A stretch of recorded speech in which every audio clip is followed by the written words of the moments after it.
देखो कितना विश्वास होता है भक्त को, कैसा वो श्रद्धावान होता है।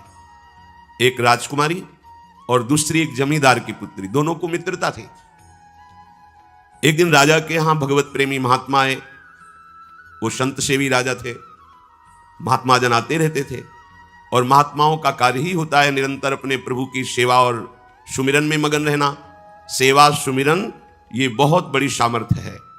अगर हम हर समय सेवा और सुमिरन में रहें तो कभी कोई माया प्रपंच हमें परास्त नहीं कर सकता।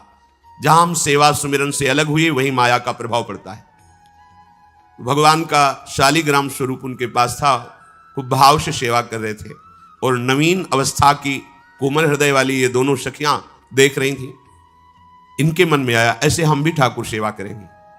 देखने से सुनने से हमारे हृदय में प्रभाव पड़ता है। गंदी बातें देखेंगे, गंदी बातें सुनेंगे, उसी का चिंतन होगा, हृदय गंदे आचरणों की प्रेरणा वाला बन जाएगा। अगर हम भागवतिक बातें सुनेंगे, भागवतिक दर्शन करेंगे तो भागवतिक चिंतन होगा, हृदय भागवतिक प्रेरणा वाला बन जाएगा। कई दिन संत भगवान रुके, रोज सेवा कीर्तन कथा, सरल हृदया। उन दोनों सखियों में बात आई कि चल करके संत भगवान से कहते हमको भी ठाकुर जी दीजिए। दोनों ने चरण पकड़कर प्रार्थना की, गुरुदेव हमारे हृदय में भी इच्छा हो रही कि हमें ठाकुर सेवा मिले।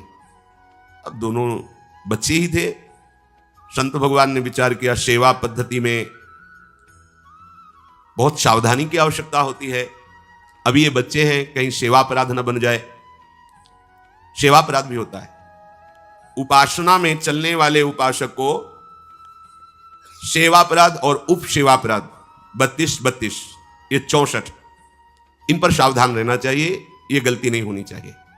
जैसे आप ठाकुर सेवक हैं, अपने घर में सेवा विराजमान किए हुए हैं।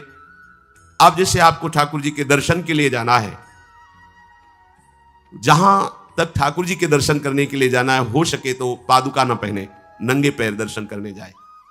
यदि आप में ऐसी सामर्थ्य नहीं है किसी कारण से, तो सीढ़ियों में पादुका नहीं पहनना चाहिए। जहां से मंदिर की सीढ़ियां हैं, पादुका उतार कर माथा रखकर सीढ़ी में फिर चढ़ना चाहिए। खड़ाओं या पादुका पहन करके श्री विग्रह के दर्शन करने के लिए जाने में फिर अपराध लगता है। अरे अपने मालिक के दर्शन करने जा रहे हैं, स्वामी के दर्शन करने जा रहे हैं, प्रभु के दर्शन करने जा रहे हैं, तो अपनी कुटिया से और मंदिर तक नंगे पैर जाना चाहिए। ये भावना रखनी चाहिए। भरत जी जा रहे हैं प्रभु के दर्शन करने के लिए, अयोध्या से पैदल ही चले थे, तो सुकुमार चरणारविंद तो बड़े बड़े फफोके छाले पड़ गए थे। वशिष्ठ जी ने देखा, सबने मिलकर भरत जी से कहा पालकी पे बैठ जाइए। तो उनका हाँ, मेरे प्रभु यहां नंगे पैर चले हैं और मैं पालकी पे बैठ जाऊं? उचित तो यह है कि अपने प्रभु के दर्शन के लिए मैं जा रहा हूं, तो जहां जहां प्रभु के चरण पड़े वहां मेरा शीश पड़े, अर्थात सिर भर जाऊं। उचित असमोरा सप्ते सेवक धर्म कठोरा, यहां मैं सर के बल चल के जाऊं पर असमर्थ हूं। तो आप कह रहे हैं पैर में छाले पड़ गए, आप सवारी में बैठ जाइए, ऐसा नहीं हो सकता। तो अपने प्रभु के दर्शन करने के लिए जब जाए तो हो सके, सामर्थ्य हो तो पादुका न पहने, कोई खड़ाऊं चप्पल जूता आदि ना पहने। अगर पहने हैं तो बस सीढ़ी तक ही पहन कर जाए, ऊपर सीढ़ियों की नहीं। इतने सुकुमार मत बनो, ये आग में जलाया जाएगा शरीर, ये गाड़ दिया जाएगा शरीर, इससे ज्यादा प्यार ना करो। अब इतना दृढ़ विश्वास कि ये बच्चे हैं, सेवा भाव कैसे पूर्ण कर पाएंगे? तो उन संत भगवान ने दोनों बच्चियों से कहा कल ठाकुर जी लाएंगे, हम आपको दे देंगे। तो गांव में घूमे तो आसपास गोले गोले से पत्थर मिले, पत्थर लाए 2 और कहा कि ये लो तुम्हारे ठाकुर जी हैं। दोनों को देखो, गुरु वचनों पर और गुरु प्रदत्त सेवा वस्तु पर कितना भाव होना चाहिए। उन्होंने दृढ़ विश्वास किया कि मुझे भगवान गुरुदेव ने दिया, ये भगवान है मेरे। दोनों ने अपने हृदय से लगाया। अब एक जमींदार की पुत्री थी, एक राजकुमारी, स्वर्ण के सिंहासन में, और उनका नाम रखा शिलपिल्ले ठाकुर। शिल मतलब पत्थर, तो उनका तुम्हारे ठाकुर का नाम शिलपिल्ले गोविंद है। दोनों सिंहासन पर रखकर आराधना करती, भाव प्रतिपल बढ़ता गया, नाम निरंतर जप। गुरु प्रदत्त ठाकुर पर विशेष चमत्कार हृदय में प्रकट होता है यदि उन्हीं की नियमावली से चलो। अपने मन से बाजार से खरीद लाए, विराजमान किए हैं, कभी सेवा की कभी नहीं की, वो भी अच्छा है, कम से कम भागवतिक भाव तो है। लेकिन सिद्धि जो प्राप्त होती है वो गुरु कृपा से, गुरु प्रदत्त ठाकुर से। जैसे धन्ना जी को भांग के बट्टे में ठाकुर जी प्रकाशित हो गए, गुरु प्रदत्त। अब ये सखियां जब बड़ी हुई तो इनके ब्याह की बात हुई। तो जो राजकुमारी थी उनका राजकुमार से किसी से ब्याह तय हुआ, ब्याह हो गया। अपने माता पिता से जब विदाई ली तो अपने ठाकुर जी को जो सिंहासन में थे, सिंहासन से एक सुंदर पेटी में से और गोद में रखकर, और अंदर ही अंदर जल रही है कि प्रभु मैंने प्रीतम आपको माना है, संसार के व्यवहार में ये प्रीतम बना हुआ है, पर प्रभु हमारे प्रीतम दो नहीं हो सकते, हमने हृदय से आपको माना। इसी विचार में वो बड़ी उदास है। पहले पालकियों में ऐसा राज सैनिक चल रहे हैं, पालकियों में वो बहू जा रही है और राजकुमार घोड़े पर। राजकुमार बार बार पालकी के समीप जाता, दर्शन करने की इच्छा होती है ना, तो उदास देखता, मन में बड़ी गिलानी हुई। उसने कहा, एक नदी थी, उसने कहा यहां हम थोड़ी देर विश्राम करना चाहते हैं, राजकुमारी की पालकी रखी जाए और सैनिक दूर खड़े हो। तो राजकुमार वैसे ही आज्ञा हुई। तो बात करना चाहते हैं, पर वो ना देखती है और ना बात करती है, और इतना सुंदर रूप, क्योंकि ब्रह्मचारिणी और भगवत आराधना। अब उसके हृदय में जलन हुई कि ऐसा क्या है जो हमसे बात नहीं कर रही। बस बार बार ऐसे पिटारी खोल के ऐसे ठाकुर जी को देखती।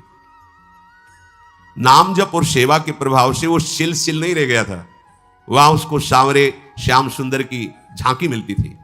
जब अपने शिल्पिल्ले ठाकुर जी को देखती तो ललित त्रिभंगी श्री लालजू महाराज श्याम सुंदर दिखाए, अत्यंत आसक्ति। गुरु प्रदत्त किसी भी शब्द में, किसी भी वस्तु में दिव्यता होती है, बस हमारी भावना होनी चाहिए।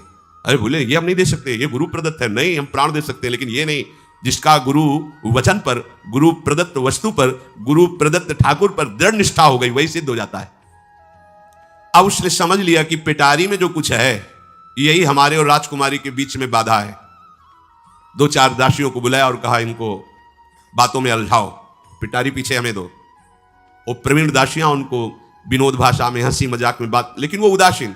धीरे से गोद में पेटी थी, ले ली, हम लिए हुए हैं, अब बातचीत में सारा, और पेटी उनको दे दी। राजकुमार ने राजकुमारी से कहा यही पेटी तो हमारे आपके बीच में बात, फेंक दी नदी में। अब तो जो उसके हृदय में पीड़ा हुई, भारी व्याकुलता। अब राजकुमार सैनिकों के साथ तुरंत पालकी उठवाई, मैं ले गया, पर वो आसक्त है, इतनी सुंदर राजकुमारी, क्योंकि भागवतिक तेज से संपन्न में आकर्षण होता है। राजकुमारी ने कहा यदि हमारे ठाकुर नहीं तो मैं नहीं, आज से अन्न जल त्याग, प्राण त्याग दूंगी अगर हमारे ठाकुर जी हमारे समीप नहीं तो। आज से अब एक बूंद पा, कैसे पिए, अपने ठाकुर को भोग लगा के पाला है और ठाकुर जी फेंक दिए गए। भारी व्याकुलता, जैसे मीरा जी कहते दृश्य बिन दुख न लागे, नहीं, न रात में नींद है, न दिन में अन्न जल है, व्याकुलता। अब भयभीत हो गया राजकुमार। पूरा महल इस विषाद से हो गया कि अगर नवीन राजकुमारी प्राण त्याग देती है तो क्या होगा लोक समाज में, कि अभी नवीन राजकुमारी गई, ये लोग ऐसे निर्दयी हैं कि ऐसा व्यवहार किया कि उसने प्राण त्याग दिया। राजकुमार घुटने में आ गया, घुटने टेक कर राजकुमारी से कहा मैं तुम्हें दुखी नहीं करना चाहता, पर मैं तुमको छोड़ भी नहीं सकता। अब हमें आप वो उपाय बताओ जिससे आप मुस्कुरा दो, आप प्रसन्न हो जाओ। तो उनका, हम अपने ठाकुर के बिना जीवित नहीं रह सकती, यदि आप हमें जीवित देखना चाहते तो हमारे ठाकुर जी ला के दो। हमारी भागवतिक निष्ठा ऐसी होनी चाहिए कि जो गुरु जी ने मंत्र दिया है, जो गुरु जी ने उपासना दी है, उसमें दृढ़ विश्वास होना चाहिए। हमारे अंदर किंचन मात्र फिसलाव नहीं होना चाहिए। और आगे जो महामहिम सूत्र है, जब तक हमारा मन प्रभु में समर्पित ना हो जाए तब तक पाप होने की संभावना होती है, बड़े बड़ों से चूक हो जाती है। इसमें यह नहीं कहा जा सकता कि हम इतने वर्ष से साधन में लगे हमसे चूक नहीं होगी, ये तो भूल जाना। बड़े बड़ों से चूक करवा देना माया का कार्य होता है, पर जिनका मन प्रभु को समर्पित हो गया है उनसे चूक नहीं हो सकती। इसलिए जो अगला सूत्र वर्णन किया कि जितने भी पापाचरण होते हैं वो सब मेरे से होते हैं, ऐसा उपासक दृढ़ निश्चय करे। ऐसा नहीं कि पापाचरण भगवान से, भगवान करा रहे हैं। जैसे लोगों का एक प्रश्न होता है कि जब सब कुछ भगवान करा रहे हैं, भगवान की इच्छा के बिना पत्ता भी नहीं हिलता, तो जो हम पापाचरण, गलत आचरण, वो भी तो भगवान ही करा रहे हैं। इस विषय को समझना है। आज के समाज का जो मानसिक स्तर है, जब हम त्याग की बात करते हैं कि गंदे आचरण नहीं करने चाहिए, तो जो समझाया जाता है, जो समझ है आज की आधुनिक, वो ये समझ है, कुछ ऐसे जनों ने ये निर्धारित भी किया है कि बहुत भोग कर लेने पर फिर समाधि की प्राप्ति होती है। अगर ऐसा होता तो लाखों लोग समाधि को प्राप्त होते, लाखों लोग बिना साधना के। क्यों? बचपन से लेकर के पूरे जीवन तक भोग ही भोग रहे, सब समाधि में पहुंच जाते। प्रायः सबके दिमाग में बात बैठी है कि अगर हम भोग ले तो हम मन को समझा सकते हैं, लेकिन आप बात अनुभव की समझ लीजिए कि आप भोगने के लिए जो ही गए तो मन के गुलाम बन करके गया, वो कभी तुम्हें मुक्त होने का अवसर नहीं देगा। जैसे हम भोजन कर लेते हैं तो लगता है अब कुछ नहीं, लेकिन 6 घंटे व्यतीत होते होते पर्चा बन जाएगा कि ये चीज फिर चाहिए खाने को। ऐसे ही कोई भोग भोगने के बाद कुछ क्षण के लिए उससे विरति हो जाती है, ठीक है, लेकिन फिर कुछ मिनट होने के बाद फिर नई स्फुरणा, नया संकल्प, नई क्रिया, नई भोग वासना सब हृदय में देख लो। इसके लिए किसी और से सलाह लेने की जरूरत नहीं। इसलिए ये जो संतों का मत है, शास्त्र का मत है कि भोगों के भोगने से भोग वासना दृढ़ होती है, कामना बढ़ती है, ना कि शांति मिलती है। लेकिन आधुनिकता में भोगों को भोगने से शांति मिलती है, ऐसी धारणा बनी हुई है, और ये गलत है। और ये इतनी गलत हो जाती है कि हम हत्या करने लगते हैं, हिंसा करने लगते हैं, पूज्य जनों के साथ दुर्व्यवहार करने लगते हैं।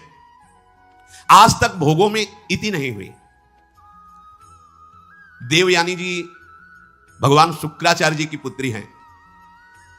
वो इतनी सुंदर हैं कि कोई अप्सरा भी उनसे होड़ नहीं कर सकती, क्योंकि भगवान शुक्राचार्य की पुत्री जितेंद्री, पवित्र, भगवत आराधन संपन्न।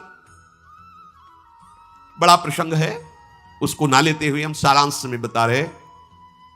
वृषपर्वा की पुत्री शर्मिष्ठा, ये असुर राजकुमारी है, दैत्यराज वृषपर्वा उनकी पुत्री शर्मिष्ठा, और दैत्य गुरु भगवान शुक्राचार्य उनकी पुत्री देवयानी बड़े समाज के साथ जंगल में गई हुई थी। एक बड़ा दिव्य सरोवर था, तुलसी में सब राजकुमारियां स्नान कर रही थी। अचानक वहां से कोई महात्मा निकले तो जल्दी में सबने वस्त्र धारण किए, तो शर्मिष्ठा के वस्त्र देवयानी ने और देवयानी के वस्त्र शर्मिष्ठा, वो महात्मा निकल गए। वहां कोई उनको टिकना तो था नहीं। देवयानी ने देखा कि मेरे पवित्र वस्त्र, देवयानी ने वस्त्र धारण नहीं किया शर्मिष्ठा के। जो महात्मा चले तो देखा कि हमारे वस्त्र ये राजपुत्री शर्मिष्ठा धारण किए। तो उनका तुझे पता है मेरे वस्त्रों को स्पर्श करने का भी तेरे को अधिकार नहीं, तूने धारण कैसे कर लिया? तो उनका ज्यादा मत बोल, इतना गुमान करके मत बोल। जैसे सब सेवक पलते हैं मेरे महाराज से, ऐसे तेरा पिता और तू भी मेरे महाराज के द्वारा ही पोषित है, क्योंकि वो तो राजा है, सारी सेवाएं वही देते हैं। ऐसा नहीं बोलना चाहिए, क्योंकि गुरु पुत्री है, आचार्य पुत्री है और सम्माननीय है। पर ऐसा वो बोल गई शर्मिष्ठा। देवयानी ने कहा तुझे पता है अगर मेरे पिता की दृष्टि बदल जाए तो 2 मिनट में देवता तेरे पिता सहित संपूर्ण राज्य को नष्ट कर देंगे। मेरे पिताजी के भय से ही देवता आक्रमण नहीं कर। शुक्राचार्य मंत्रवेत्ता है। ज्यादा बात बढ़ गई तो राजकुमारी का शासन चलता है।